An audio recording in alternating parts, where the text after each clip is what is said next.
तो आज मैं आपको एक अनोखी रहस्यमय कहानी सुनाऊंगा। अगर आप चैनल पर नए हैं तो अभी सब्सक्राइब कर ले, क्योंकि यह मेरा दूसरा नया चैनल है। तथा कहानी पूरा देखे, अंत में एक अनोखा रहस्य छुपा है। धन्यवाद। तो सुनिए। सतयुग की एक अत्यंत दुर्लभ कथा है जो किसी शास्त्र के पन्नों में दबी रह गई। ये कहानी मलय नाम के एक छोटे से बालक की है, जो हिमालय की तलहटी में रहने वाले एक निर्धन फूल बेचने वाले का पुत्र था। मलय के पिता का नियम था कि वे प्रतिदिन सबसे सुंदर और ताजे फूलों की टोकरी भरकर पास के एक प्राचीन शिव मंदिर में भेजते थे। मलय छोटा था, पर उसकी श्रद्धा अगाध थी। एक समय ऐसा आया जब हिमालय के उस क्षेत्र में भीषण बर्फीला तूफान आया। सारे फूल बर्फ की चादर के नीचे दबकर नष्ट हो गए। मलय के पिता बीमार पड़ गए और घर में चढ़ाने के लिए एक भी फूल शेष नहीं बचा। मलय ने देखा कि उसके पिता दुखी हैं, क्योंकि वर्षों का नियम टूटने वाला था। मलय ने निश्चय किया कि वह खाली हाथ मंदिर नहीं आ जाएगा। वह नंगे पैर बर्फीले रास्तों पर निकल पड़ा। उसने बहुत खोजा, पर उसे कहीं एक पंखुड़ी भी नहीं मिली। थक हार कर मलय एक सूखी झाड़ी के पास बैठ गया। उसने देखा कि कड़ाके की ठंड के कारण उस झाड़ी के सारे पत्ते गिर चुके थे और वह बिल्कुल बेजान लग रही थी।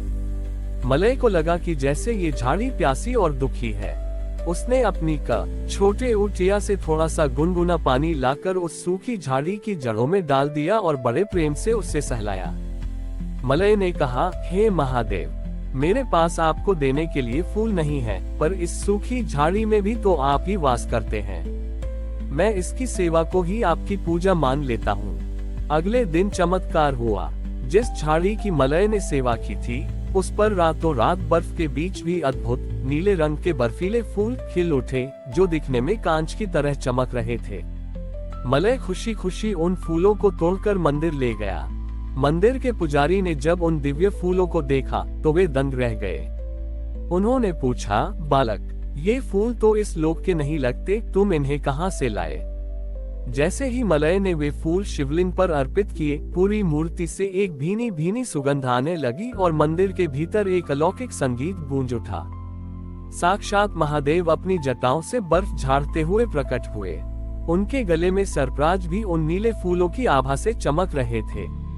महादेव बोले, मलय, संसार मुझे सुंदर उपवनों के फूल चढ़ाता है, पर तुमने एक मरती हुई झाड़ी में मेरा रूप देखा और उसे जीवन दिया।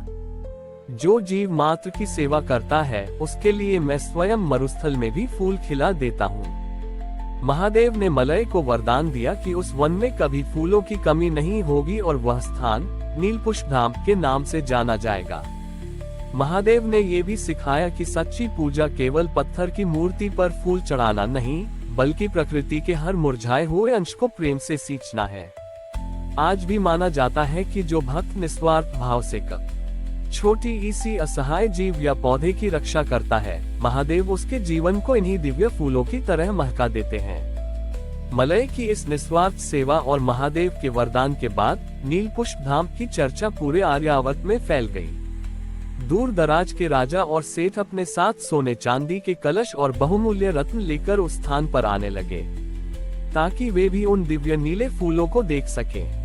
लेकिन यहाँ एक अद्भुत बात थी, वे नीले फूल केवल मलय के स्पर्श से ही खिलते थे। जब भी कोई अहंकारी व्यक्ति उन्हें तोड़ने का प्रयास करता, वे फूल देखते ही देखते बर्फ बन जाते और पिघलकर अदृश्य हो जाते। एक दिन उस राज्य के प्रधान पुजारी, जो अपनी विद्वत्ता के कारण बहुत अभिमानी थे, वहां पहुंचे। उन्होंने देखा कि छोटा सा मलय एक घायल हिरण के बच्चे को अपनी गोद में लिए बैठा है और उसके घाव पर उन्हीं नीले फूलों का रस लगा रहा है। पुजारी ने क्रोध में आकर कहा, मूर्ख बालक, ये दिव्य फूल महादेव के अभिषेक के लिए हैं, तुम इन्हें एक साधारण पशु पर व्यर्थ क्यों कर रहे हो? क्या तुम्हें शास्त्रों का ज्ञान नहीं? मलय ने बड़ी सरलता से उत्तर दिया, महाराज, मुझे शास्त्रों का तो पता नहीं, पर जब मैंने इन फूलों को शिवलिंग पर चढ़ाया था, तब महादेव ने मुझसे कहा था कि वे हर जीव के भीतर वास करते हैं। इस हिरण की आंखों में मुझे वही करुणा दिख रही है जो मैंने उस दिन महादेव की आंखों में देखी थी। अगर यह पीड़ा में है, तो मेरे महादेव भी पीड़ा में होंगे। पुजारी को लगा कि यह बालक उनका अपमान कर रहा है। उन्होंने जबरदस्ती मलय के हाथ से फूलों की टोकरी छीन ली और मंदिर के गर्भगृह की ओर बढ़े। जैसे ही उन्होंने वे फूल शिवलिंग पर चढ़ाने के लिए हाथ उठाया, मंदिर की धरती कांपने लगी। शिवलिंग से शीतल जल के बजाय तप्त अग्नि जैसी लपटें निकलने लगी। पुजारी भयभीत होकर पीछे हट गए। उनके हाथ जलने लगे और वे नीले फूल राख में बदल गए। तभी आकाशवाणी हुई और महादेव की गंभीर ध्वनि गूंजी, ग्रेटर देन, हे ब्राह्मण, तूने पत्थरों में तो मुझे खोजा पर जीवित प्राणों में मुझे पहचानने से इनकार कर दिया।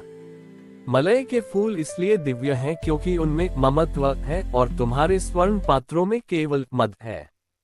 जो फूल किसी के घाव को भर सके वही मेरी सच्ची अर्चना है। उद्धरण चिन्ह, ग्रेटर देन। पुजारी का अहंकार क्षण भर में चूर चूर हो गया। उन्होंने मलय के सामने सिर झुकाया और अपनी भूल स्वीकार की। मलय ने अपनी छोटी सी हथेली पुजारी के जलते हुए हाथों पर रखी और चमत्कारिक रूप से उनके घाव भर गए। उस दिन से मंदिर का नियम बदल गया। अब वहां केवल फूल नहीं चढ़ाए जाते थे, बल्कि मंदिर के बाहर एक जीव सेवा केंद्र बनाया गया जहां बीमार पशुओं और निर्धन लोगों की सेवा की जाती थी।